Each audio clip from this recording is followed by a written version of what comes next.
Introducing Royal Caribbean's newest ship, Icon of the Seas, the ultimate family vacation. The ultimate 6 slides, 8 neighborhoods, 0 compromise vacation. The ultimate never done that, can't wait to do it vacation. The ultimate chillin' by a different pool every day of the week vacation. This is the Icon of Vacations. Icon of the Seas, arriving in 2024. Book today. Come seek the Royal Caribbean. Ships Registry, Bahamas.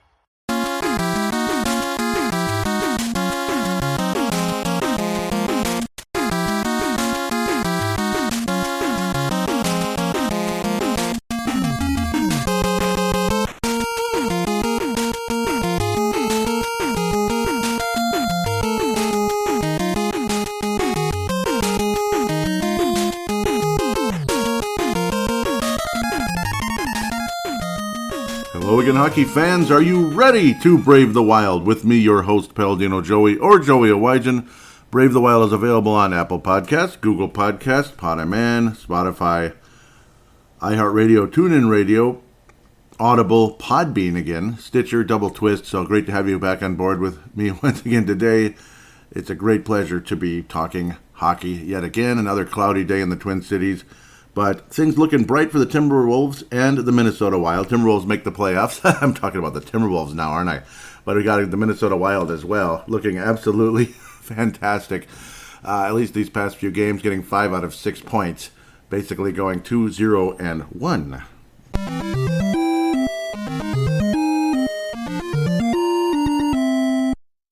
And yes, the Timberwolves thing was kind of a slip of the tongue, but what the heck? You know, why not enjoy positivity? Why not share? Let's be in a sharing mood, okay? Both teams are doing well. Things looking great. Minnesota Wild have a tough schedule coming up, though. It could be quite tough. Hopefully we can at least get 4 out of the possible 8 points. That would get us to 100 points, us being the Minnesota Wild anyway. Nice week for Fiala. Kaprizov continues to add the numbers and such. Yes, it's Wednesday again. Yes, I'm doing the podcast on Wednesday yet again. The car was in the shop, and it's been in the shop since last Monday. The whole short-staffed bit that all of us are hearing about every 10 seconds of our lives these days. Yeah, need I say more? It's not like the car was in like the worst condition in the history of the planet. It's just, yeah. Yeah, it's been a long saga. And so I'm anticipating the car is going to be ready tomorrow, and that means that there's no way I could do Brave the Wild in that situation. Want to get the car back before going to work, that type of thing. So doing the show on Wednesday. Sorry for my boring life story conversation, but had to bring that up. Kirill Kaprizov is the first Minnesota Wild player to reach the 90-point threshold. Hopefully 100 is right around the corner. He's at 42 goals, Kirill Kaprizov. 42, tied with Eric Staal for the all-time record for the Minnesota Wild. 49 assists. Matt Zuccarello at 50. Matt Zuccarello is the king of assists, and he's got a career high of 72 points. Kevin Fiala, career high of 65 with multiple goals last night versus the Oilers. A very good week for Fiala. Zuccarello, Hardman, all of them. Ryan Hardman's now at 29 goals on the season. He had that long stretch of quietness, and now he's right back at it again. Looks like he's going to have a 60-plus point season. Ryan Hardman looking more and more like the positive end of that whole Dave Gagne conversation. For those of you that might not be in the know of that, maybe you're just jumping on the show for the first couple times or so. About a month or so ago, I talked about how, and this was brought up on other shows, like I believe Judge Zolgad brought this up, where Minnesota North Stars traded for a guy who was taken in the first round that hadn't done a whole lot with the New York Rangers, Dave Gagne. He was a first-round pick for the New York Rangers, hadn't done a whole lot. In fact, the numbers were like tiny, like teens, basically teens in points, not goals, points. The New York Rangers, came to the Minnesota North Stars, and within a year or two, all of a sudden, he became a top 6 kind of player. And could that be happening with Ryan Hartman? Sure looks like it. 29 goals. Looks like a natural goal scorer. In fact, his 29th goal was about as pretty and cool as I've seen. Beautiful. Looks like a 30-goal guy for Minnesota. Really freaking exciting, to say the least. 3 games to review, 4 games to preview. Let's get at it. Not as much topical on today's show, more like looking at the games and such. Of course, topics will just kind of come and go during the course of the game reviews. 4-3 win last Friday. 4-3 loss, last Friday versus the St. Louis Blues. Kind of a tale of you're ahead and you blow it. And then you're way behind versus the LA Kings, and you come roaring back. The furious rallies were real. It wasn't just BSing around and all that. versus the Kings, where obviously Judd Zulgad and such like to make fun of the whole furious rallies where the Wild would be down 4-1 or something and come roaring back and then lose against the Dallas Stars. Games like that a few years back in the Suter and Parise era. Yeah, things looked so positive. Wild were playing real nice versus St. Louis, even though they scored very, very early in the game on the power play. Penalty kill sucks again. The power play sucked, and the penalty kill sucked. You'd like to hear from Dean Evison. I just love hearing that. This sucked, and that sucked. And that includes our power play sucked, and our goal scoring sucked. Well, yeah, kind of. At least the penalty kill did on this one. It was pretty early and all that. And then Kevin Fiala was able to put one in from Tyson Jost, his line mate at the time, because no Matt Boldy, boy, he would return with a bang versus the LA Kings. Pretty damn cool. But Tyson Jost, 11th assist on the year. Very nice. And then Kirill Kaprizov picking up a mistake, a turnover by the St. Louis Blues for his 41st goal of the season. Jacob Middleton has been jumping up a bit more because he has a defenseman he can count on. Whereas if he tries to jump up on his previous team, talk about this on other shows and such, and it makes sense, and you're watching and you see the same thing. Jacob Middleton, if he were to jump up when he was on the Sharks, there'd be nobody there, where Jared Spurgeon's always there with him. It's just a whole different vibe here, where Jacob Middleton actually has a tiny bit of offensive capability. You'd think he's just kind of a big, strong, stalwart defenseman, but there's a little bit more to him than that, and it's showing. Able to get his 4th goal of the season. Yes, 4th goal, you get that. But he put the Wild up 3-1. You're feeling good, but of course, 2-goal lead is the most dangerous lead in hockey. Maybe it was the most dangerous. Maybe 3 goals was the most dangerous versus the Kings. But it is what it is. I also should note I'm not feeling my best. I don't know. It's like, what the heck? You get better, and then something else pops up. It's just, getting sick of being sick. It's ridiculous. But I'll get back to where I need to be. That might be where I feel a little bit disoriented right now. So my apologies about that. The show must go on. You know, I'm not on my deathbed. I'm not that sick. Just not feeling my best. Again, though, 3-1 lead for Minnesota. It felt good. You're like, we're finally going to beat the Blues. You know, we've struggled against this team last year in that 8-game series where the series started late in the season, and then the Blues just thrashed us, and it was so frustrating.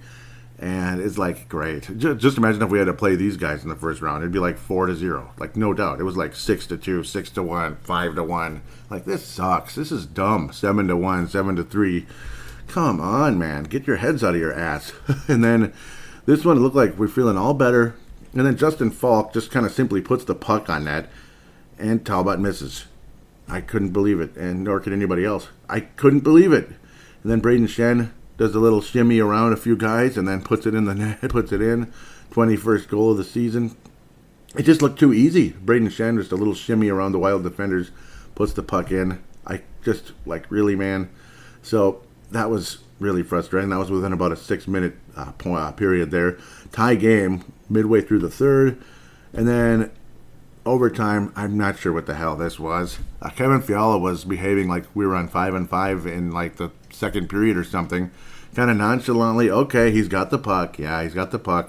You know, came up from behind the net. Oh, crap, it's 3-on-3. Oh, what am I doing? And then Alex Goligoski just kind of, I don't know, just didn't get up on the guy. Vladimir Tarasenko, of course, is the guy. Vladimir Tarasenko didn't get up on him. Didn't do any poke check. Just kind of was just, I don't know. It just felt like there was nothing there. And then a nice pass by Bad Vlad, or whatever you want to call him. There's a lot of Vladimirs out there. Vladimir Guerrero, Vladimir Tarasenko, and there's another one too. But we'll leave that alone. You've heard of him. Made all the papers. Yeah, but Robert Thomas, basically Frederick Goudreau just left out to dry. Definitely not his fault. This is Fiala and Goligoski. Come on, Fiala, what are you doing? Fiala on the ice in overtime, I understand. Goligoski because of his skating, but everything else, I don't know. I'm not a big Goligoski fan lately. His skating obviously is what it is, and thank God for that. Obviously, you need good skating out there. Frederick Goudreau is an intangibles guy. Obviously, again, somebody who's trusted within the organization, and of course played many years in minor league hockey. You know, cooking in the system, so to speak, with the Milwaukee Admirals and Coach Dean Evison there. It is what it is, and that's why we're not seeing Kalen Addison. He's still, you know, the needle hasn't popped out yet. Okay, Okay, that's why we don't see Kayla Addison. Okay, because the needle hasn't popped up yet. Well, doggone it, when is it going to pop? Is the needle broken? Just kidding. Luckily, Addison's still super young, and of course the numbers have been popping up. But Robert Thomas able to finish and beat Talbot, and it's just like, oh man, we had these guys, we had them, and then we just didn't. I don't know. Let's move on. Luckily, that was the only loss, and we got a point out of it. So okay, good. Might be hitting the pause button quite a bit today because of the cough keeps popping up, so apologies there. Be ready for that. The old sideways equal button, which is a nice little dumb button for coughs. Yeah. Los Angeles Kings come to town on April the 10th. Somehow, someway, the Wild win 6-3 in this one after getting our butts handed to us in the first period until we started scoring goals in the first period. We looked like garbage. We looked like crap. Guys named Rasmus Kapari, Carl Granstrom, and Adrian Kempe. I can understand that one. Yeah, 32 goals in the year, and again beaten on the power play there. Penalty kill anyway. Their power play, not ours. The Wild just looked nonchalant, looked like crap. Dean Evison was furious. It was irritating. And you just felt like, man, we're getting killed by the Kings. The Kings are definitely better this year. There's no doubt about it. And they've been a tough matchup for us pretty much forever.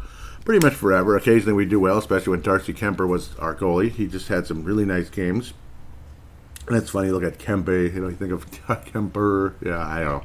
And he even got signed by the LA Kings right after he was let go by Minnesota, just not re-signed, this and that, not extended an offer and all that. And he had some good moments for us against the Kings. And then other than that, it was a major frustration. Even when Jonathan Quick would have his terrible few seasons, he finally got better again this year, basically. And Carl Peterson's been good. Generally speaking, though, yeah, we'd struggled against the Kings. Figure, well, here we go again. Another crappy Sunday afternoon game. It's like, seriously, another one of these Sunday afternoon games. Getting your butt handed to you. This is dumb every damn time. I hate these Sunday afternoon games. Let me enjoy my weather. Maybe play the game at 7, 8 o'clock. So, when it's a little darker out, so we could, chill then, rather than be bored to death around 7, 8 o'clock because nothing's on. Because the Wolves and Bulls game wasn't exactly fun to watch. Not until the last second, or last final quarter, whatever. Yeah. Well, luckily Minnesota finally woke up a little bit after this and that. The most frustrating part, too, was the shorthanded goal very early. You thought, oh, we're going to be fine. Wow, we're on the power play early. And then Kapari scores his 5th goal of the year. And it's just that was kind of the early indicator, this is going to be a bad game. Really bad. And then again, the goal by Grundstrom, Adrian Kempe. Zuccarello was tripped by Peterson. You thought, oh, wow, the goalie's getting the penalty. Now we're going to get rolling. And it went the other way. Sorry for my back and forth babbling there. But then all of a sudden the Wild come roaring back. Here's your furious rally. Kirill Kaprizov finishes very quickly on a nice little nifty Boldy pass. Really cool seeing those guys play together. It's exciting. It's nice to have that kind of option and such. And the Wild closing in on the power play there. Great job. Next thing you know, Boldy's finishing from Fiala. That felt like $1 million. Boldy multi-point game. Welcome back, Matt Boldy. The upper body injury. So nice to see him back, and makes you wonder how many points this young man would have this year, if not for the broken ankle and the multiple shorter-term injuries this season. He had 2 short-term injuries, and he had that long-term injury at the beginning, and then had to spend time in Iowa. Let him cook, guys. Let him cook now. You got to wait for the needle to pop out.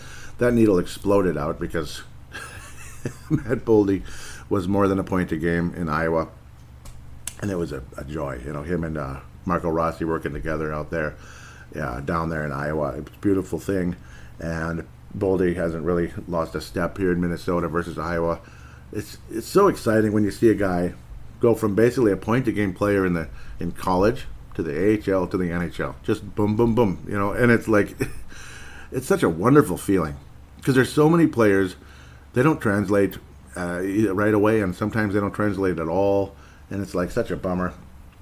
You have, Sam Honest, guys like that, translated nicely to the AHL, and then NHL is just not there. He's a quad A type of guy. So it is what it is. Boldy's absolutely not a quad A guy. We all know how plenty of first-round picks end up not amounting to a whole lot, where others end up being wonderful. But absolutely great how Matt Bodie's been. He looks like a 60, 70-point guy already, and he's just getting started. Just getting started. It's a wonderful, wonderful feeling. Jared Spurgeon was able to get his 7th. Zuccarello on a great play as well. That was awesome from Ryan Hartman. Marcus Foligno deflecting the shot from Jordy Ben, and then Nick Bukestad scoring on deflecting the shot. Well, not deflecting, getting the rebound from Jacob Middleton. The Wild would score 6 consecutive goals, which is absolutely nuts. You could just see the look on Peterson's face as things just continue to develop.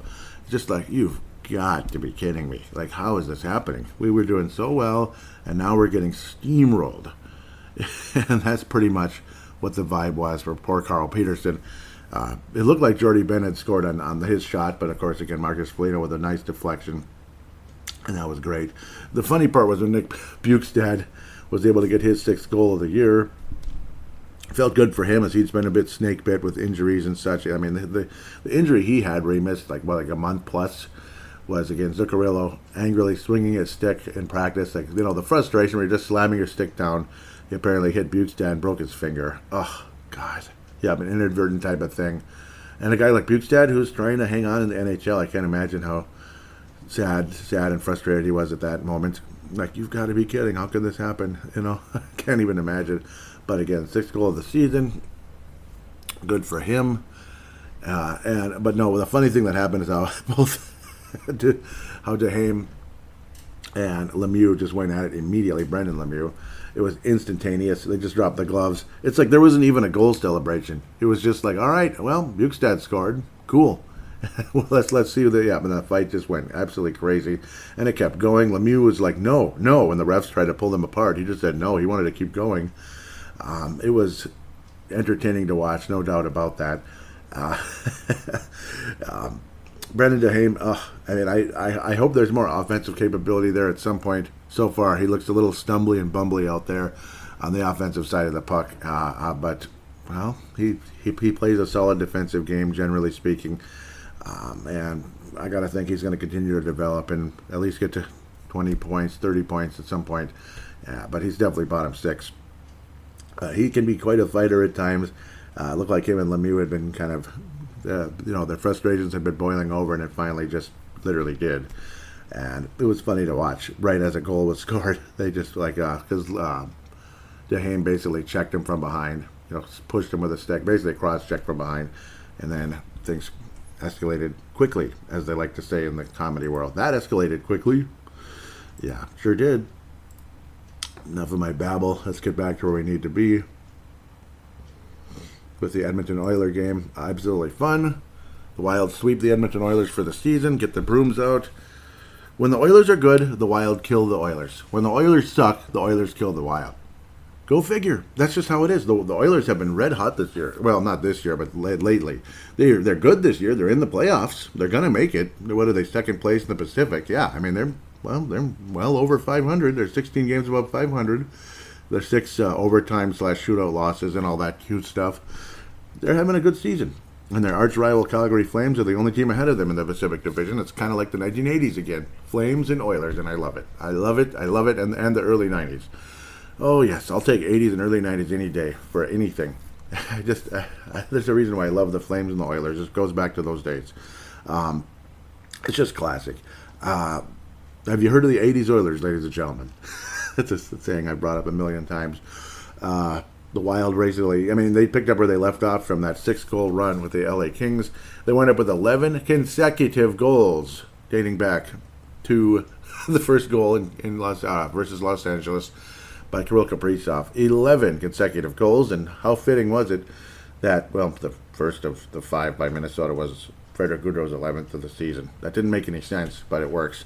Kevin Fiala was able to get multiple goals in the game. Nifty pass by Boldy, and then Fiala able to get the turnover and finish on the 26th goal, his 26th goal, multi-goal here. Again, making up for the crappy moment versus the St. Louis Blues. I thought he had a wonderful week, generally speaking. Just that crappy play at the end of the day. Kirill Kaprizov would get multiple assists. And Ryan Hartman's 29th goal of the year was I just, the balance on the play, the unbelievable balance as he was able to recover Jordy Ben's shot, the rebound and all that on the puck, and the incredible balance by Ryan Hartman as he was releasing the puck and falling over, making a great play. Kind of looked like, I don't know, should I say it? Kind of like Brett Hull, how he'd go down sometimes on releasing the puck. Kind of like that, in a sense. Kind of like Brett Hull. I'm not comparing Ryan Hartman to Brett Hull. I know anybody might be like, yeah, okay, that's stupid as hell, Joey. What are you talking about? It was a great play. It was a great play. It looked like a guy that has 35, 40 goals. He looked like that kind of guy. And, well, he's pretty close. He's got 29 already. It's going to be a great season for Ryan Hartman. He might be 35 goals by the end of the season. Kaprizov might get to 50 the way he's been. And it's just been an absolute pleasure. 100 points for Kaprizov is right around the corner. And not a soul is disappointed about it. Absolutely fun night versus the Edmonton Oilers. You just hope that this doesn't end in a thud here, with some very, very tough games coming up at the end of the day. For me, as I'm kind of pulling something up here, kind of on the fly, thought I had it ready to go, but I didn't. For me, the Mike Modano Award winner for this week, I'm going to give it to Kevin Fiala. He generally was good. He had that crappy moment versus St. Louis, but I think he'll survive it, generally speaking. I feel fine about it right now. Generally, I thought he played a great week. He could have had a hat trick easily versus Edmonton. He could have had multiple goals versus the Los Angeles Kings. Could have had some multiple goals versus the St. Louis Blues. It is what it is. Great week by Kevin Fiala, in my opinion. James Shepherd Memorial. Where do you go in this one? I mean, I don't know. I mean, Alex Goligoski. The scoring's not there. He's just kind of, I don't know. He just doesn't seem with it out there half of the time.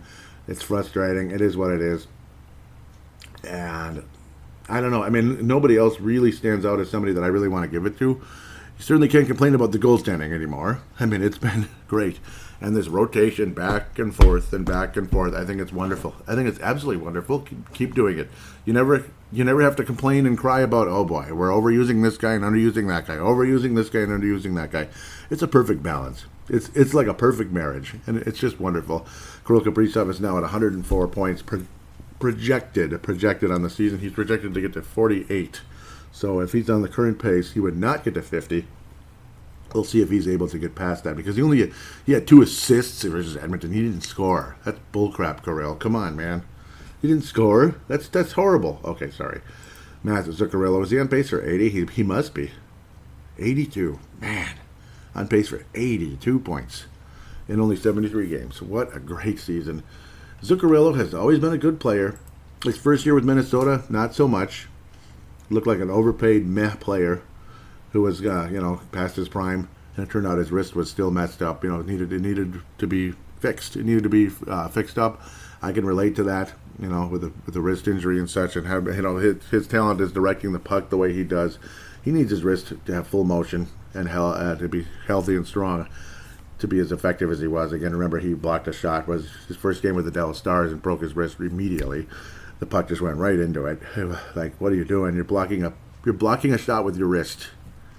Right. What's next? Your eyeball? I mean, what are you doing? Come on, man. My forehead.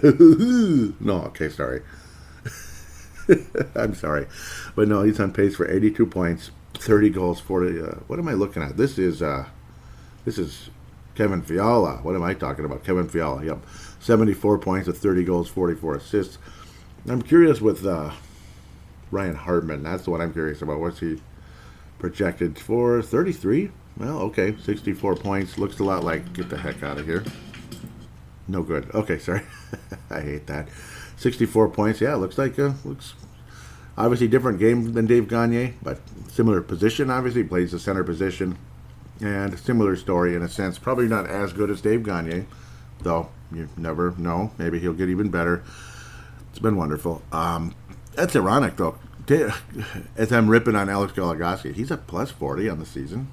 That's a remarkable stat. And he does have 29 points. So I'm not trying to hate on him. And the first half of the season, Alex Goligoski looked like a bargain. Well, maybe not a bargain, but especially at $2 million a year, he'd be an absolute insane bargain. when he's at $2 million, if he was playing as well as he was at the beginning of the season. Maybe he'll pick it up again next year. I hope so. But he looked worth every penny, we'll say, at the $5 million, and that's partially why he's still a plus 40.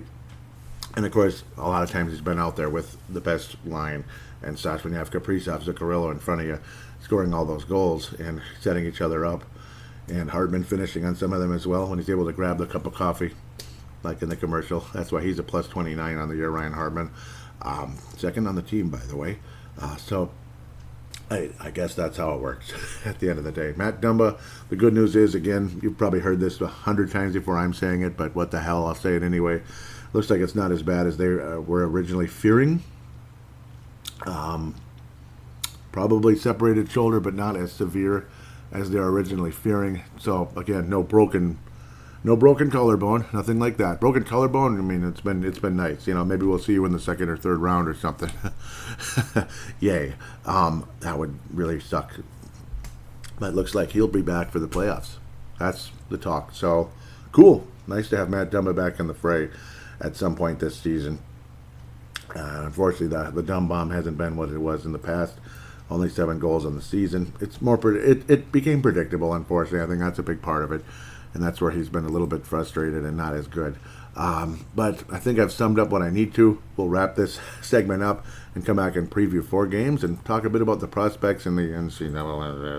That too.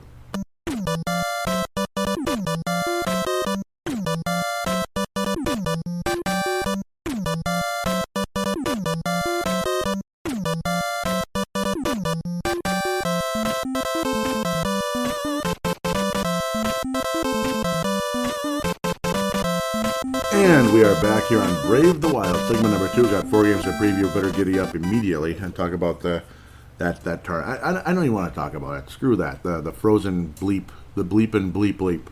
Yeah, that. Just wonderful. We got 2 Minnesota teams in there. Yahoo! Of course we didn't. Of course neither team won. Of course not. Yeah. Yay, Denver won again. Isn't that great? Okay, there I go, ruining it. Whatever. Okay, we play the Dallas Stars on April 14th. That is tomorrow. Happy 32nd birthday, Chloe, the former Cat, who has been long gone, long lost. In Cat years, she'd be old enough to be the daughter of a Civil War veteran. Okay, sorry. Minnesota Wild 5th in goals. Dallas Stars 21st. Dallas Stars, of course, Ryan Suter. We're happy for him. Woohoo. Goals against 16th and 15th. Minnesota 16th, Dallas 15th. Good goaltending in Dallas, actually. Let's get back to where we need to be. Power play, the Wild's 19th, Dallas is 12th. Penalty kill, 25th, Minnesota, 17th, Dallas. So it's kind of mediocre in every stat except the fact they stay out of the box. They're the best team in the NHL with only 510 penalty minutes. Good for them being Dallas. Dallas Stars lead the series 2-1. Can the Minnesota Wild finish it in a tie, or do the Dallas Stars clinch the series? Unfortunately, this one's in Dallas. Minnesota beat Dallas 7-2 earlier in the season. Fun night. Then 7-4, returned the favor by Dallas, and 6-3 more recently. Couple of butt whooping. 13-7. Yay, we got our butts handed to us. That sucks. Hopefully Minnesota can overcome that. Let's return the favor and take one in their house, just like they beat us 6-3 most recently. Dallas Stars are 3-2 in their last 5. They beat the Islanders 3-2 on April the 5th. Then lost to Toronto 4-3 on the 7th. Lost to New Jersey 3-1 on April the 9th, just like the 2000 Cup final. Boo. Finals. I like that better. Beat Chicago. Yep. Beat Chicago, Fleury's club, and a former arch rival for the North Stars. 6-4 on April the 10th. And they shut out Tampa 1-0 on the 12th. Cool. Good job. Nicely done. Nicely done. Nice. Dallas Stars leading scorer is a former name, Joe Pavelski, the former San Jose Shark. All he's done is lose in the Cup final. Poor guy. Had a couple of great playoff runs with the Sharks, and then the Dallas Stars that ended up with not winning, running into a very, very good team in both cases. Pittsburgh Penguins and Tampa Bay Lightning, who both went back-to-back. Interestingly, Jason Robertson, the arch rival for Kirill Kaprizov, at least for the Calder Trophy, 68 points on the season. Very productive year, but not on Kaprizov's level. So I think the right guy won it. As good as Jason Robertson is, wonderful future, good for him. 34 points, 34 assists. Love the balanced approach. And he is second on the team in plus-minus with 18 plus. Roop Hintz He has a plus 19 with 62 points on the season. Good job. Jamie, Ben, and Stegan, the Ben-Stegan combination, have 90 points together, not each. 45. Definitely a down year, and they've played in all the games this year. I guess Tyler Stegan's missed one game. One. That's it. They are having a down season, but, Pavelski and Robertson and Hintz are getting the job done, so good for them. They're taking a Hintz. Take a Hintz, Roop. Okay, I'm just kidding. Great goaltending by Minnesota native Jake Ottinger. Great job by him. 2.5 goals a game. Actually, he's getting a little worse. He's dropped off a bit. His goals against average was just over 2 earlier in the season. Wiley veteran and Cup champion Braden Holtby, 2.78. I mean, it's about what you expect from a backup. A nice veteran backup who's had a wonderful career. Anton Khudobin, third string and minor league and injured and this and that. Poor guy. And he helped the Dallas Stars get to the Cup finals a couple years back now. He's dropped off the face of the earth. Again, former Minnesota Wild prospect. Long ago in a galaxy far, far away. No doubt about that. Far away galaxy. He played for the Wild once upon a time, and he was really good for us. Where do I go with this? For the sake of time. Injuries real quick. Braden Holtby, lower body injury. That's why you might see a little bit of Anton Khudobin, but I'm sure it's going to be Ottinger. Ben Bishop, of course, I don't know why they even list him anymore. He's retired now from that injury. He never came back. He's been out since 1983. I always talk about that. Or was it 85? Sorry. So, a couple year difference there. Sorry.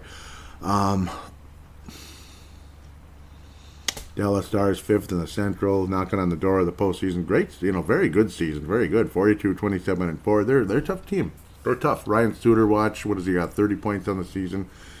And he's leading them in minutes on the ice, which is just freaking great. That's wonderful. Wonderful memories there. 31 points. Gosh, I want to step out in faith and believe the Wild can tie this series up, finish it in a tie. I'm going to do that. I'm going to step out in faith and believe that. Oh, God. Well, because I can't pick a win in every game either, because I'm wanting to step out in faith on a different one. Yeah, let's go with that. There's a certain other team I got a crappy feeling about, and it's those matinee games that suck. Minnesota Wild win 4-2 versus the Dallas Stars. Most likely guy to score in the game. Let's go with Jared Spurgeon. I think Jared Spurgeon scores in the Wild win 4-2 versus Dallas. It won't be 7 or anything crazy like that. St. Louis Blues, 2 o'clock on a Saturday afternoon on ABC. We know how these go way too often. Marco Scandella, illness. Torrey Krug, he had a hand injury in mid to late March. Mackenzie McEachern. Yep, beautiful name there. April the 8th, upper body injury, and he left the game in that case. St. Louis is 4th in goals to the Wild's 5th. 9th in goals against. Husso's been really good, by the way. They have the best shooting percentage in the league. The Wild have the 2nd. That's kind of funny. They're 4th in the league in penalty minutes, as in least, which is really nice. 6th best penalty kill. They have really, really, really good special teams in St. Louis, and that's what hurt us during the course of the season. 3rd on the power play. Third in the NHL. Over almost 26% there. Awesome job there by St. Louis. The Blues are undefeated in their last 5. Yeah. That sucks. Blues won 6-4 earlier in the year. 4-3 overtime. At least the Wild got a point out of it. They beat Arizona 5-1 on April the 4th. 4-1 on the 6th versus Seattle. Beat the Wild 4-3 on the 8th. Beat the Islanders 6-1 on the 9th. Back-to-back butt whoopings there. 10-4 when you combine those scores. And beat the Bruins, just like they did in the Cup final in Boston on April the 12th. Ouch for the Bruins. 4-2 win for the Blues.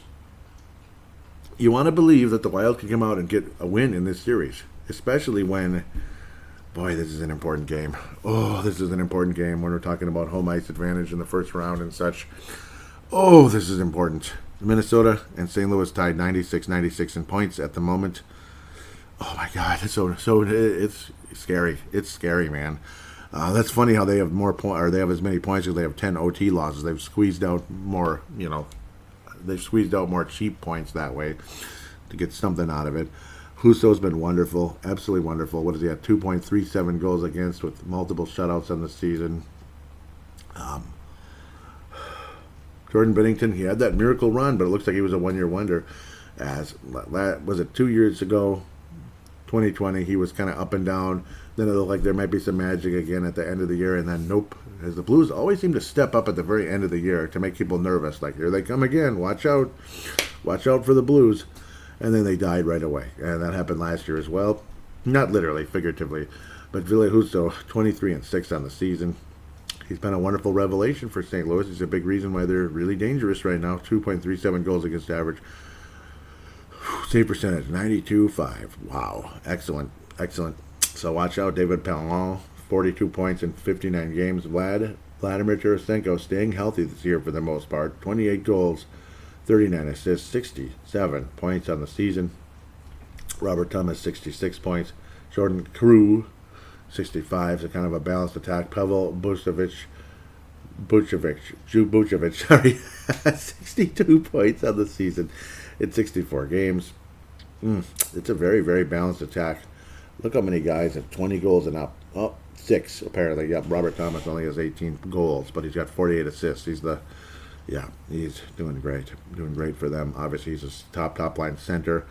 He actually has a losing record in the faceoff circle. A lot of the Blues centers do, except for Ryan O'Reilly. 8-12, 6-21. He's the top line center, really. He is. Robert Thomas, though, has actually been more productive. O'Reilly missed a couple games. Not really, though. No, he really didn't. Just a couple. Just the production isn't as much there. He's the top line center, but Thomas is like second. Yeah, that's why Riley has way more face-offs and all that, and he's won a lot of it. They are not good in the face-off circle. They're really not, and you got to hope that somehow the Wild could take advantage of that, but we're not good in the face-off circle either. So I want to believe this is a win. I really do. I really, really, really, really want to believe this is a win. This is almost like, it's not a must-win, but it's a please win this frickin' game. It's one of those, a please win this frickin' game, because home ice advantage in the first round would be really nice. I don't want to be the underdog, but I guess the Wild are funny that way.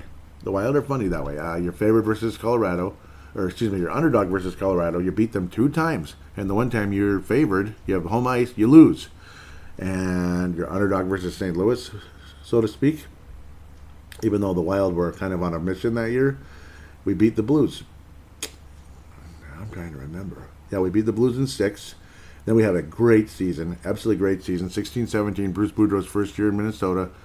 And you get beaten 5 games. 5 games. Oof. By Mike Yeo, of all people, too.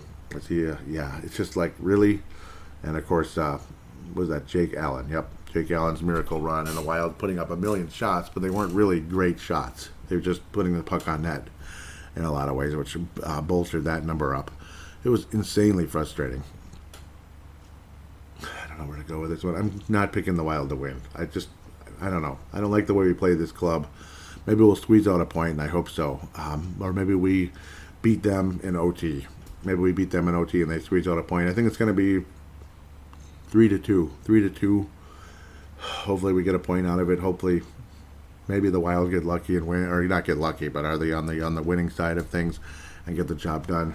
I shouldn't say get lucky. I mean, you beat the Blues, you earned it, I believe. I don't think it's luck. I think both teams are good. But it's almost like a pick 'em in this game, but I'll pick the Blues if I have to pick somebody, unfortunately. San Jose Sharks, though, that's the good news. You get to play a Sharks team that hasn't been real good. Will Kakkonen be in net? Probably not. I don't think the Sharks are using him a whole lot. I'm not sure what his future is going to be, the poor guy. Timo Meier is absolutely their best player. He's been wonderful, other than, of course, Brent Burns. They're 0-5 in their last 5. They're terrible right now. So please don't let yourself blow this one, because that would be stupid if the Wild lose. This isn't the X. Is it a matinee? No, it's a Sunday, though. It's kind of it's a late afternoon game. Sharks, though, have lost all 5 of their last 5. 5-4 losses versus Dallas, 2-1 versus Edmonton, 4-2 versus Calgary, 4-2 versus Vancouver, and 1-0 loss versus Nashville. Interesting. Minnesota lost to San Jose at the beginning of the year, earlier in the year anyway, 4-1. 5-2 win, most recently in San Jose on the Shark Tank. I think the Wild win this one comfortably, like 5-2 again. 5-2, 5-3. 4-1. It's going to be a multi-goal win for Minnesota. San Jose is 31st in the league in goals scored, 19th in goals against. They have the second best penalty kill in the NHL. Wow, so they have something to brag about. Wow, that's really good. Kind of like the Wild in the early days of Jacques Lemaire. Fantastic penalty kill. 23rd power play, not that great. Penalty minutes, they're 17th. They're kind of in the lower half. The Wild are 30th, by the way, in that category. I've tried to stay away from that conversation. Gudjovic, upper body. John Leonard, undisclosed injury. Those are both in April. And Aiden Hill, the former Arizona Coyote, March 14th, lower body injury. James Reimer's a respectable goalie. 2.5 goals a game. Well, a little more than that. 2.77. He has 1 shutout on the year. Aiden Hill actually has 2 shutouts. Good numbers for Aiden Hill this year. Actually, to be quite honest. Maybe he'll be back and playing again. We'll see. 2.66 goals against average with multiple shutouts. Pavel Kakanen's actually got a pretty solid save percentage for them so far. 91.3. I mean, it's not good, but it's right where James Reimer is, basically.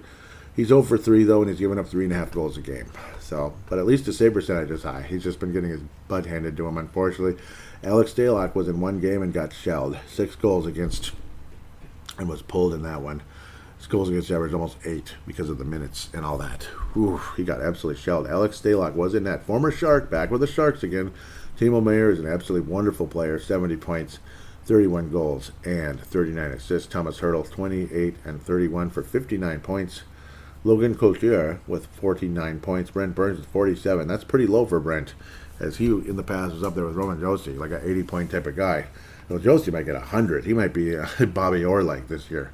He's having a Bobby Orr-like season, which is just insane. Nick Bonino, 20 points in only 70 games. Only 20 points is what I'm trying to say. And of course, our favorite guy is long gone from there. He's in Seattle. Yeah, who cares? We'll talk about him some other time if he plays again. Wild should be able to win this comfortably. Just don't screw around. Don't blow this. You got to take care of business. The sucky part is you just played the Blues. Hopefully there's not too much energy used up. Hopefully guys come out of that game healthy enough. They're not injured, this and that. I hate playing the Blues. At times. It's a messy game.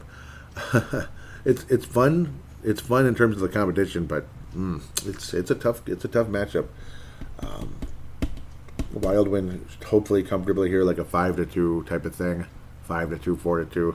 Most likely guy to score versus the St. Louis Blues, which I failed to mention. Let's go with Fiala again versus the Sharks, Foligno, and let's move on against the Montreal Canadiens to wrap things up here. Is it? Oh man, I had it ready and I don't. My deep apologies here. This is Tuesday the 19th. That's what I thought. It's in the Bell Center. It's in Montreal. Don't blow this, please. Jake Allen, groin, left the game in April the 9th.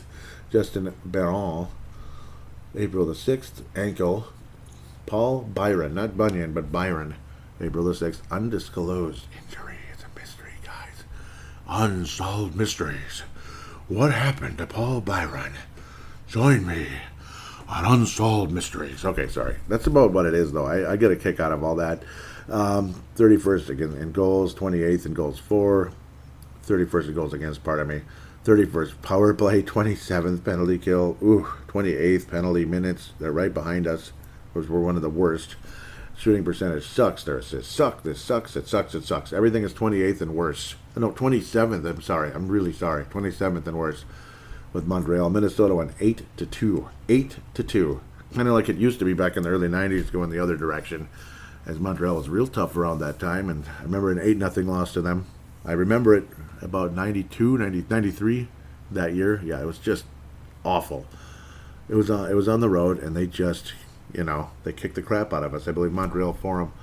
Canadiens are 2-3 in their last 5, which is good for them lately. 5-4 win versus Tampa.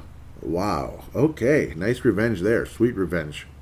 Wow. I'm just seeing something. Sorry. Sweet revenge there.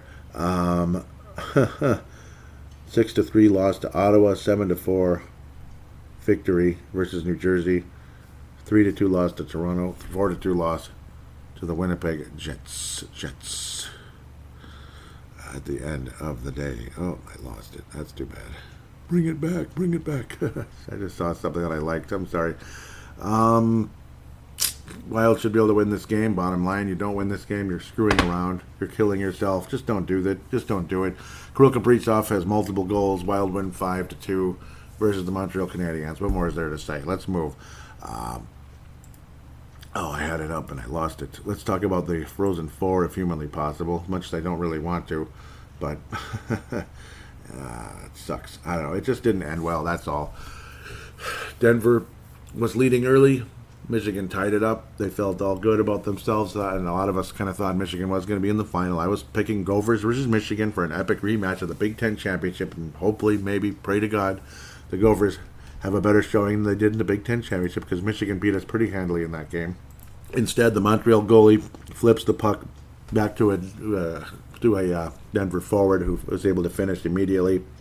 I don't know if it was the Michigan player wasn't ready for the puck, or the Montreal goalie just wasn't, or the Michigan goalie wasn't aiming for the right place. I'm not sure what happened there, but it was a miscue. It was a mistake. Who cares whose fault it was? One way or another, the mistake happened, and Denver wins and goes to the championship game, which kind of gave me a sinking feeling, like, not Denver again. Please, not Denver again. I'm sick of Denver. Sick and tired of Denver. And then it's the Gophers, because now Denver has 9 national championships. 9. Michigan has 9. Denver has 9. They're at the top of NCAA excellence. Most of Michigan's, though, were way back in the 50s and 60s. A couple of Denvers are way back in that time. I believe they won multiple championships in the late 60s in a row. But, whatever it was. Denver's were way back in the day, a lot of them. But they still have won quite a few recently. It's more balanced out, where Michigan's were mostly way back in the day. Just a few during my lifetime. About 3 for Michigan. And I'm 42, by the way. I'm not 12. I'm not 19. So it's a long time ago. Denver wins, though. Of course, Gophers play Minnesota State. You go up 1-0, and funny how this would be a reciprocal of what would happen to Minnesota State in the final game. Gophers are up 1-0. Like, wow. Can we actually do this? We finally scored a goal against them, by the way, against Minnesota State Mankato. Sebastian Barton would have a field day on me on Twitter. Right after that, we'll talk about that in the fan interaction segment. 5-1, though. Yep, it was just, once they tied it up, I was like, oh, great. Next thing you know, it's 2-1, 3-1, 4-1, 5-1, and all was over. It was just all over. It was really sad. Sometimes it's just not your year, and it just wasn't, much to my chagrin, and not a whole lot you can do. Sometimes it's just not your year. And then Minnesota State. It looked like, here we go, Minnesota State's going to finally win a national championship.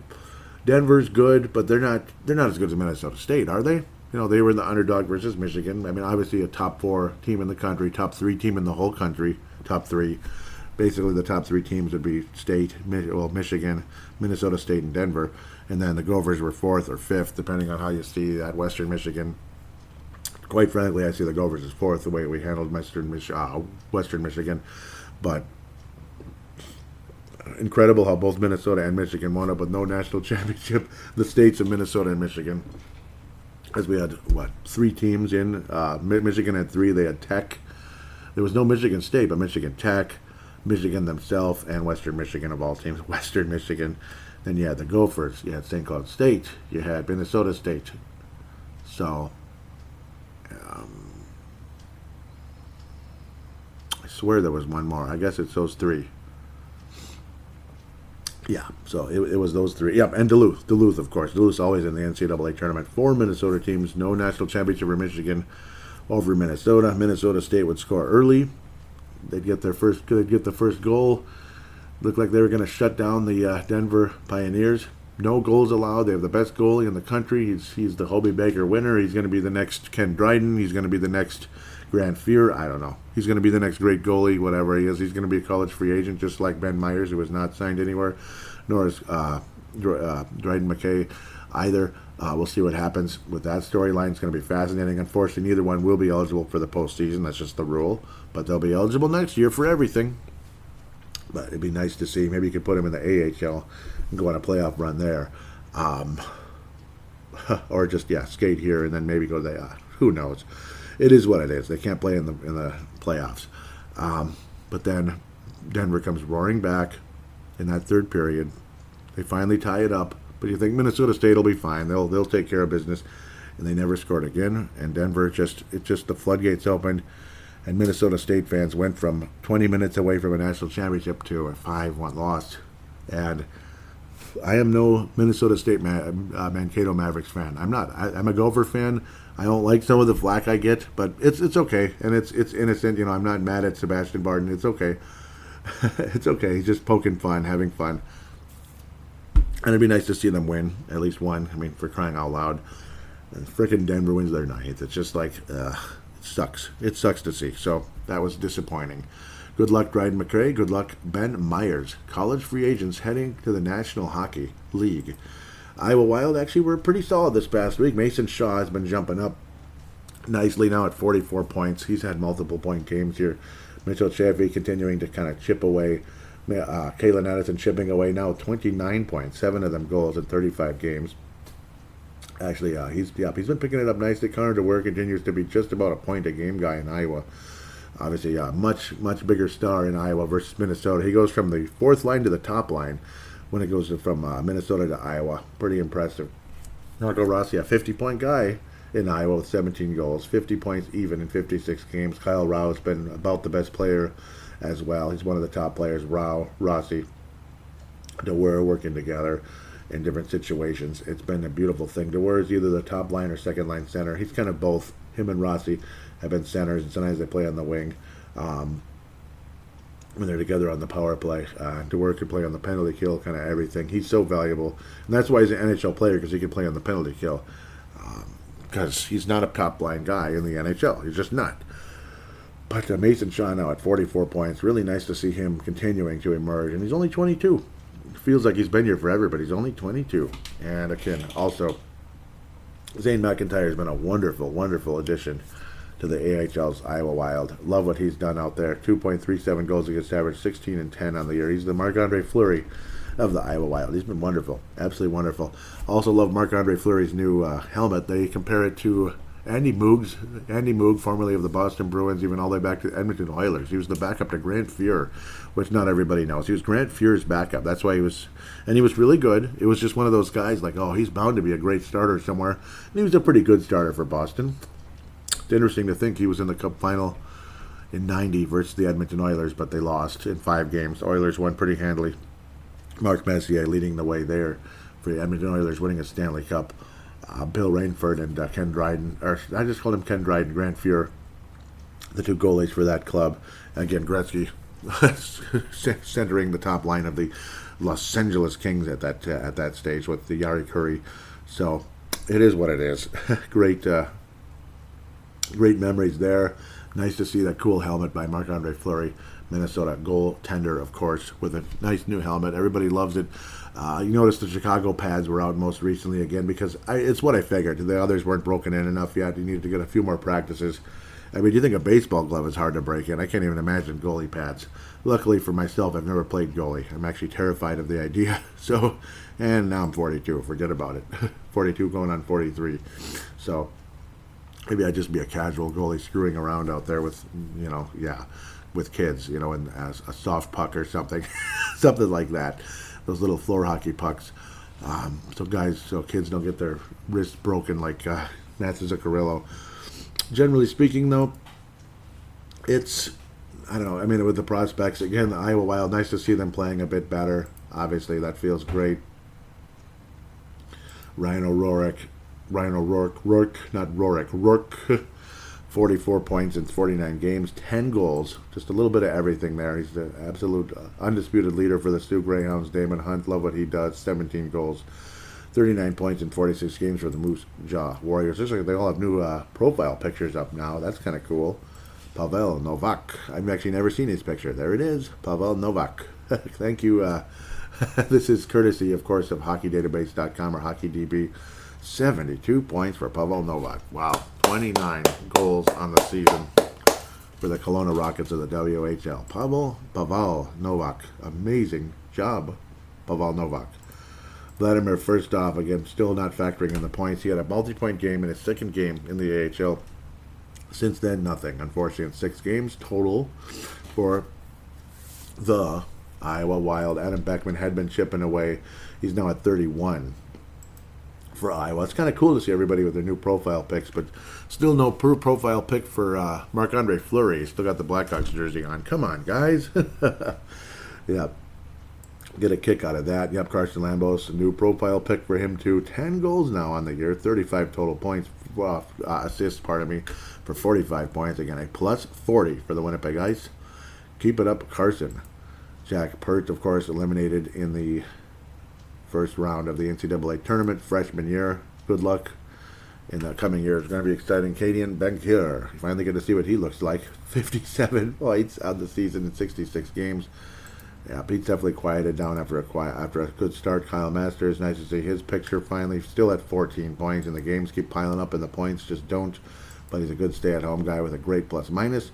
Josh Pilar, multi-points this past week. So 2 points in 2 games this past week. At least kind of something going a little bit. He was at 4 points in 14 games. Yowza. Now it's 6 and 16, so good for him. 2 goals, 4 assists, and he's a -2 for the Saskatoon Blades, formerly of the Kamloops Blazers. And Nate Benoit, no picture. Ah, that sucks. Omaha Lancers, now multiple points. All right. He had nothing going last week. No points last week. Now he's got 2 assists. Good job, Nate Benoit. Good job. He's a -5, though. Omaha Lancers, now instead of the Tri-City Storm, where he played 39 games there with 6 points. Nate Benoit, multi-point week. Good job. That's incredible. It was like a point a week for Nate Benoit. Now 2 points. Hey, Nate, good job. Good job, Nate. Good job. So that's your prospect update. Continue to keep up with those guys. With that, let's take a break and get to fan interaction right away.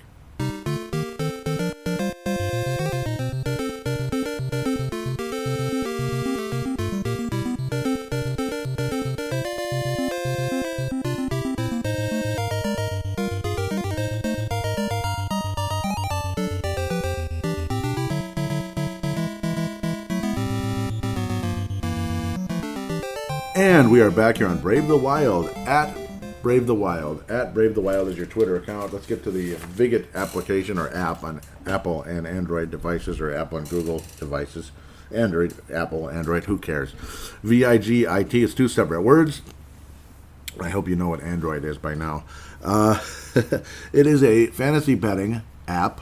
Fantasy betting, like fantasy sports, fantasy this, it's betting. Social media for sports bettors. You can post about your picks, see what others are saying about games. Vig It Betting Leagues, a month-long betting competition to see who the best sports bettor is over the course of a month. Free-to-play sportsbook, bet free coins, win real prizes. Betting stats, there's great information available on the Vig It Lifeline movement where the public is betting. Again, this is not real money wagering. It is fantasy betting. But you can use it as a cheat sheet if you want to do real betting as well. And all that. So definitely enjoyable there. Crypto.com, it is also an app on Android and Google devices and fun to trade cryptocurrencies. Shiba Inu has been on the tear this week because they recently went on Robinhood.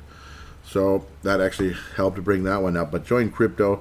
Would be great to have you on board. There's a link in the show description. Also for Vig It, if you want to help the show. When you join Vig It, when they ask who referred you, put in Paladinolive. It's all one word. It's in the show description. Crypto.com in the show description also has a link that'll take you there, show that I referred you. It'll help this show and put $25 in your account. Shiba Inu has definitely been on a tear since it went on Robinhood. You can enjoy that run, quite possibly. Cryptocurrency trading is fun. It's not a guaranteed win, of course, just like anything else. Even real estate, obviously, is not a guaranteed win. It certainly wasn't in the late 2000s. There's a lot of you remember the latter stages of the Bush administration and all that, but it's not necessarily just his fault. It's everybody's fault. At the end of the day, everybody's fault with that one, including the buyers, for not thinking straight, knowing that it was too good to be true, all that subprime BS. So, of course, again, it's not a guaranteed win with anything, but, yeah, it's about riding a positive run, jumping on board and jumping off, that type of thing. Brave the Wild. Let's get to the fan interaction segment. And I will be backtracking just one step, and I knew I was going to, thankfully I was able to remember this, because I was like, I got to get to what Derek had to say. This is about Pavel Novak, who was the prospect of the week on MNW Young Guns, MNW Prospects Young Guns, but it's MNW Prospects on the Twitter. Basically, that's the actual Twitter account, Twitter feed is at MNW Prospects. That'll be in the show description. They're saying Novak leads all Minnesota Wild prospects with 67 points this season. Now he's at 70, so we had 3 more this past week.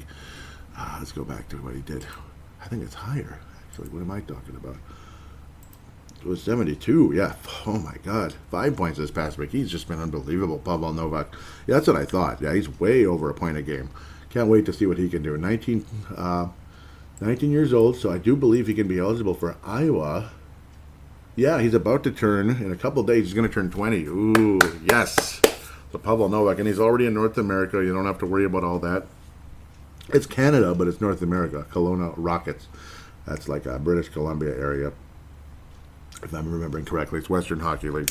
But one way or another, hey, he's in North America, so it's not as tough as it could have been. Pavel Novak looks like a wonderful fifth-round pick by, Judd Brackett, Billy G, and co. in the 2020 NHL draft. That looks like an awesome little draft there. The Wild 5 players there. Pavel Novak, he had 5 points last week, 5 points this week. Whew. Let's get to what Derek had to say about that. I think he's showing a lot of promise. I think it's wise to be careful of getting too excited about that kind of production. Yeah, I mean, I feel you there. We've seen players go through tough adjustments from being a WHL scoring machine when they take that step to the AHL or higher. Knock, knock, Adam Beckman, right? Adam Beckman, right, Derek? Yep, and I'm sure some others as well. Very true. Very, very, very, very true. I think the guy who adjusted pretty nicely, who wasn't a point a game type of player because, he's a solid defenseman, was Ryan O'Rourke. I mean, what was he? 18 years old. He held his ground pretty nicely in the AHL. So, and that was, over a year ago. So, could be real interesting. Yep, Ryan O'Rourke, I think, is going to adjust very nicely to the professional hockey level, AHL to NHL level. I think it's going to be good. And I'm hoping and praying Pavel Novak can do the same. I feel you, though. Everybody pump your brakes a little bit, but nice to see Pavel Novak picking it up. It's exciting nonetheless, rather than getting too crazy. Derek says, got a question on your mind? Minnesota Wild question on your mind now that we're heading into the last few weeks of the season. Ask Brave the Wild. Tag your questions. Hashtag BTW. And yes, please always do that. That way everything will be organized. As long as I'm smart and right and click on the latest button. That way everything's chronological, in chronological order. Derek of at Crease and Assist. At Crease and Assist, that is his blog. He's been doing it for 17 years plus. Absolutely fantastic job.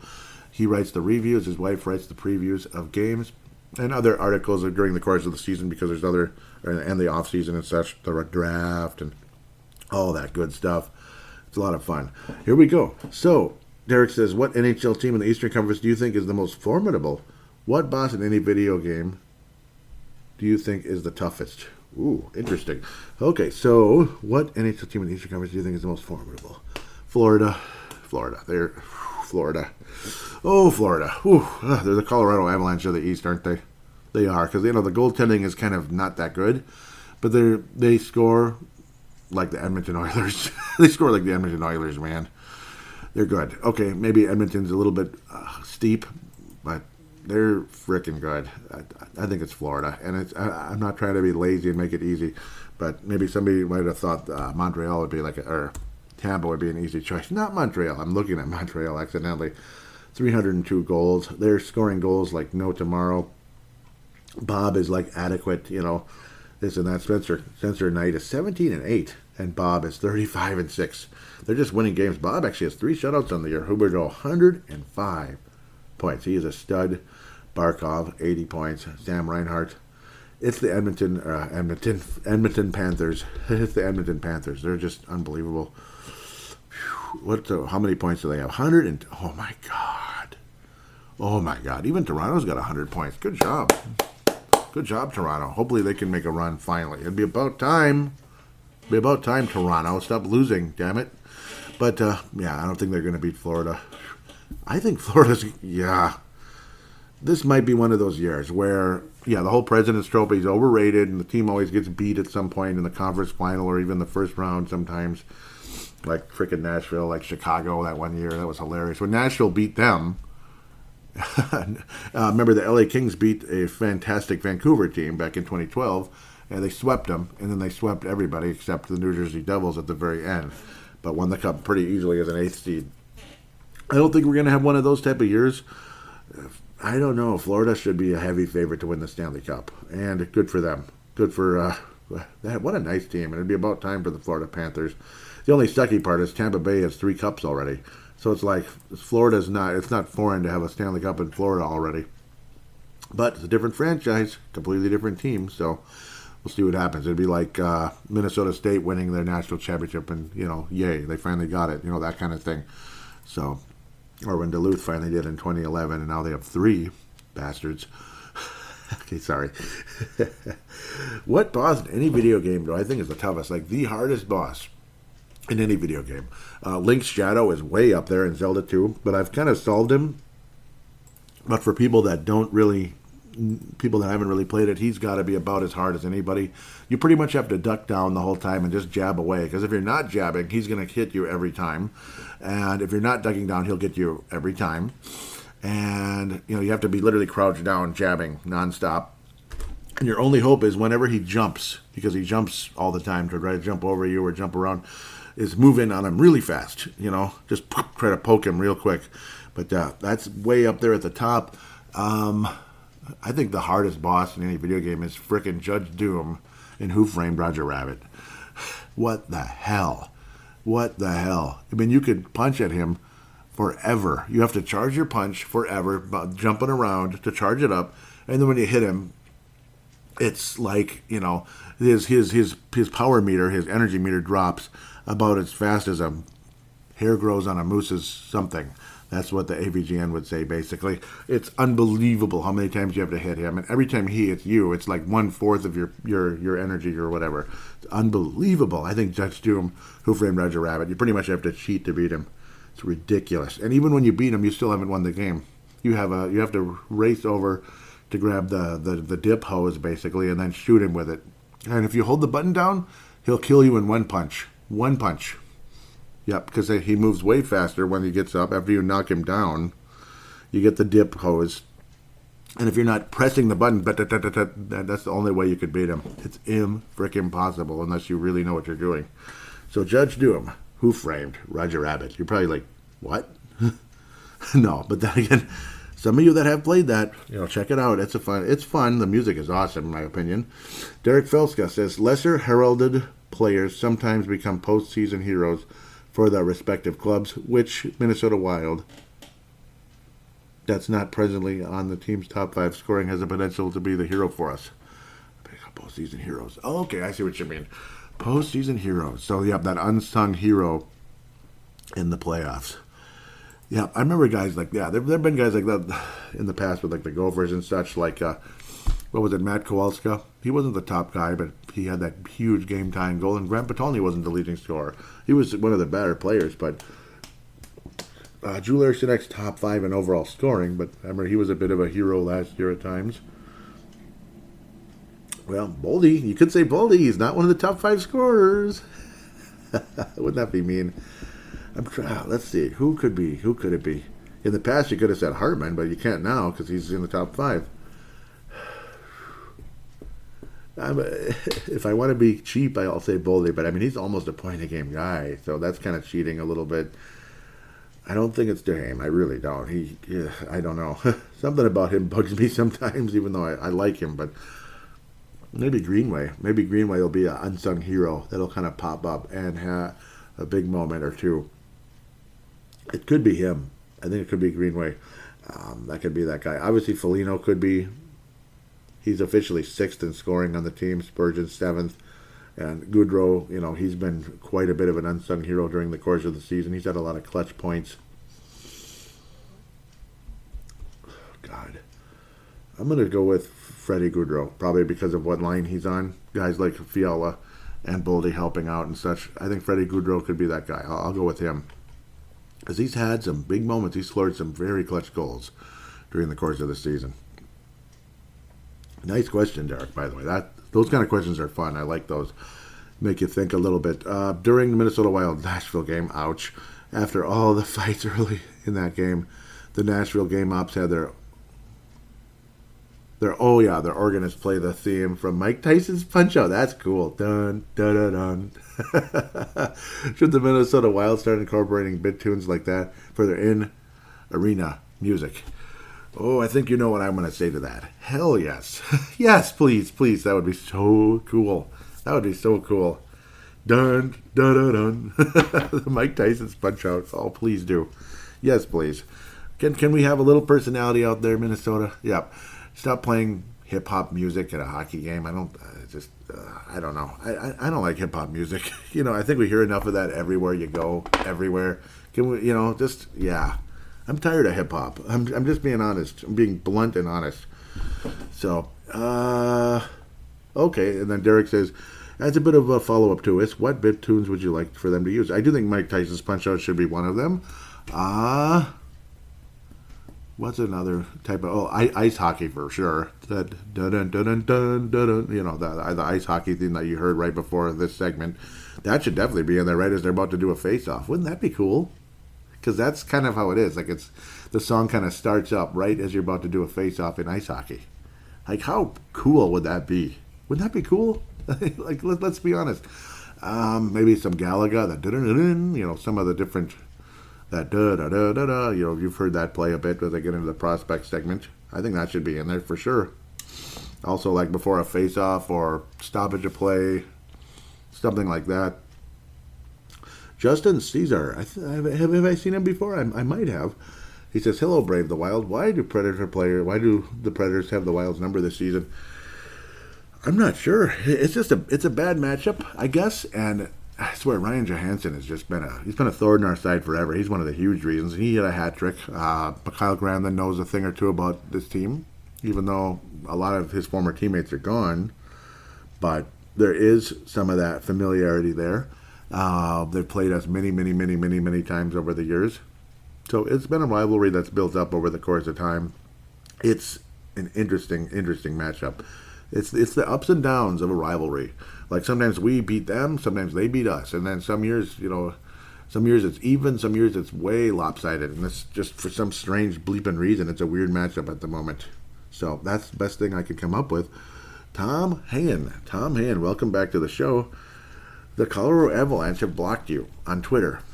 Wow, you are blocked from the following: at Avalanche and viewing at Avalanche's tweets.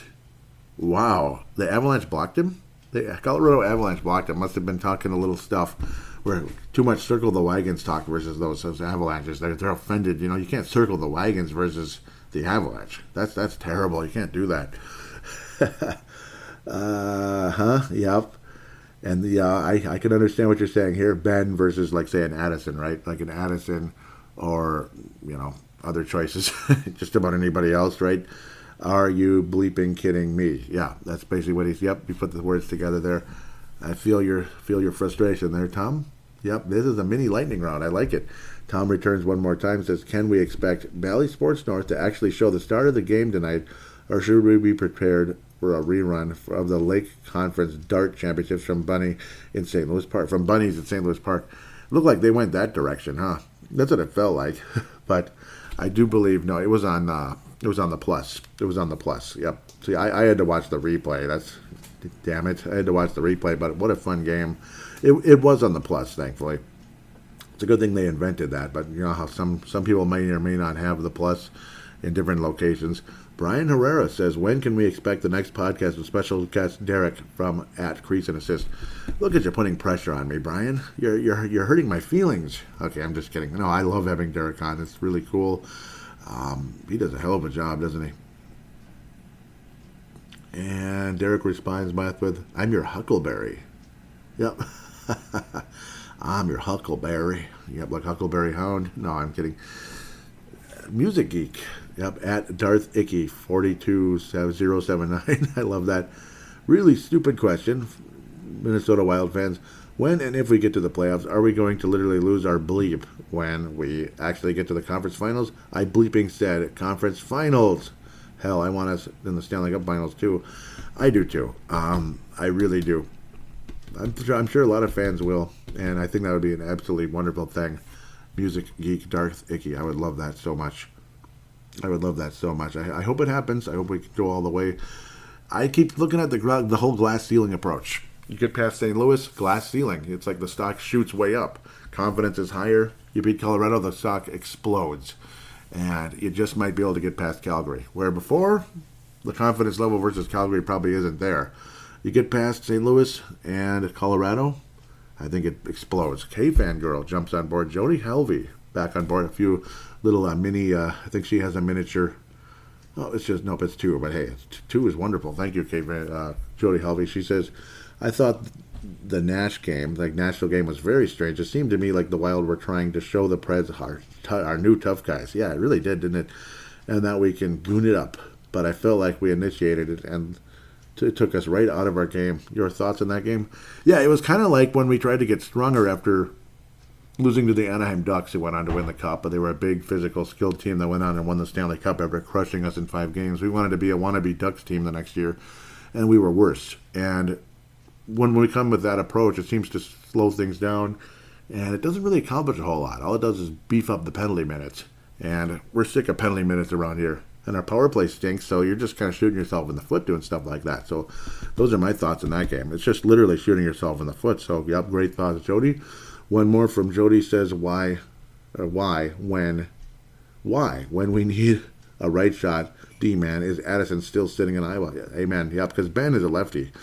Ben can be terrible because he's a vet. Addison can't be terrible because he's a rookie. Addison has got to be better than Ben, right? Amen. I agree. I mean, I guess they're just going to frustrate us that way, just like they did with Boldy last year, and Boldy looks damn good now. Hopefully, Kalen Addison is the same next season. I guess they're just going to frustrate us that way. That's just an unfortunate fact. Let's give this person a follow. Okay, here you go. All right, so yeah, there's the Music Geek one there. Derek. Oh, yep, and then he shared Jody Halvey, but yep, luckily that one popped up. Jay Bushy, welcome back, says, I really feel if we face the Blues, we need home ice. Your thoughts? I think so too. That's what I'm terrified about. That's why you heard me kind of like going, oh my God, I really hope so. Yep. David Carrier says, I think the Wild need home ice in the playoffs. I do too. And then I shared the image of Kirill Kaprizov eclipsing the 90-point mark. Mostly just likes and retweets. Thank you for those of you that did. With that, we can wrap up the show now, and shout outs to Minnesota Wild Global, Scott Cavendish getting that thing going, Chance Kostick, David Kostick, Kathy Main, Chad Walski, David Abraham, Michael Feck. Really appreciate that page. Great people there and lots of fun hockey conversation. I think Jody Halvey posted on there too. I might be wrong though, but mostly on Twitter. I mean, I'm all mixed up with other people. Apologize in advance if that's the case. Of course, Minnesota Wild, MNW Young Guns or MNW Prospects. Really proud to be a part of that. But the 2 leagues that I cover have no prospects for Minnesota on them. Unfortunately, the Q and the British Columbia Hockey League. So that's just how that goes. And then you have teams like, but then you have the other guys like, again, Paulo Bennett, who got things started. Justin Bakke of the Sound the Foghorn podcast. He's on that one, of course. Brandon Quast does a great job. Chad Walski's joined on board at times. Really, really proud to be a part of that, and looking forward to covering players in the Q and BCHL again in the future, if and when that pops up. Hopefully it does. I'm sure guys will emerge in that in those leagues again. Need Billy Guerin and Judd Brackett to take some guys from the Q and the BCHL, and you got to think it's coming at some point. I'm babbling. Apologize. Minnesota Wild Nation as well. Appreciate that page, Patrick Turner. Please write a positive rating on Apple Podcasts, Audible, or Stitcher. Those of you that have done that, thank you very much. Spotify has a star rating system. I'm not sure you can comment, just star only, but if anybody does, thank you so very much. You can also get on the show via audio submission. That'll be a part of fan interaction. You'd lead it off if you did that. Open any free voice recording app on any smart device on the planet. Press the button, basically press the record button. Talk into it like a phone call. Comment, go up to about 5 minutes or more if you really want to. Stop, save it, and share it to Paladino. Share it or email it to paladinolive@yahoo.com. Paladinolive@yahoo.com. That'll be in the show description. Also, I will then convert it into an MP3 file thanks to Zumzar with a Z.com. With that, wishing you a wonderful week. Go Minnesota Wild. Keep it up. Hopefully at least get 4 out of 8 points, if not 8 out of 8. That would be great.